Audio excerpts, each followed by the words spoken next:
how meaningful it can be when kids use technology to connect with family and friends.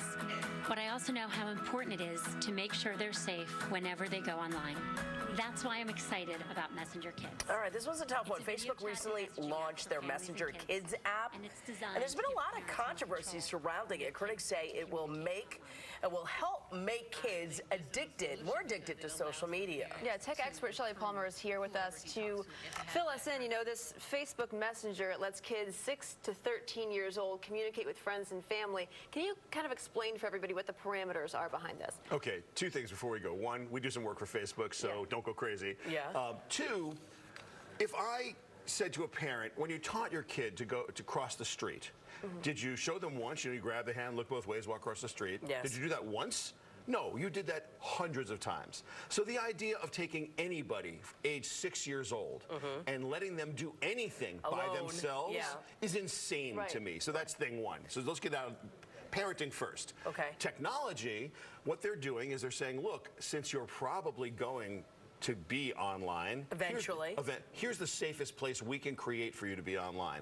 I think that's a noble goal, but I think that's an impossible task, because if you do it right, you're addicting kids, and if you do it wrong, it's even worse. So there's no right way for Facebook to do this. But there just isn't. It's also interesting because Facebook is also getting a lot of information while our kids are on this. That's undeniable. Yeah, it's collecting data. It's right. That's undeniable. The user license agreement clearly states that they're able to look at the data. But how many of us read that? By the way, even if you don't, remember, Facebook is free. No, it isn't. Facebook uses your data to put the right ad in front of you. Now, this is an ad-free zone to their credit. Okay.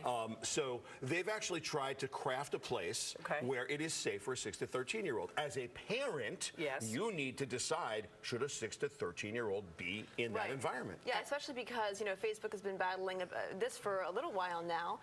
Early exposure among young people to social media like this can increase levels of depression, anxiety, body image issues. You're talking about kids who are still communicating with each other over Messenger. That's correct, and all of that is 100% true. Social media addiction is absolutely real, and this requires some parental guidance. One thing I do want to say, though, when you look at what's gone on in Florida, the tragedy down there, one of the most interesting social media aspects of that is how these children have found a voice through social. And so, you know, when the Arab Spring happened years back and they called it the social media revolution, here we see a bunch of kids getting together and saying, we have a voice and we can amplify our voice. So there's two sides to this story.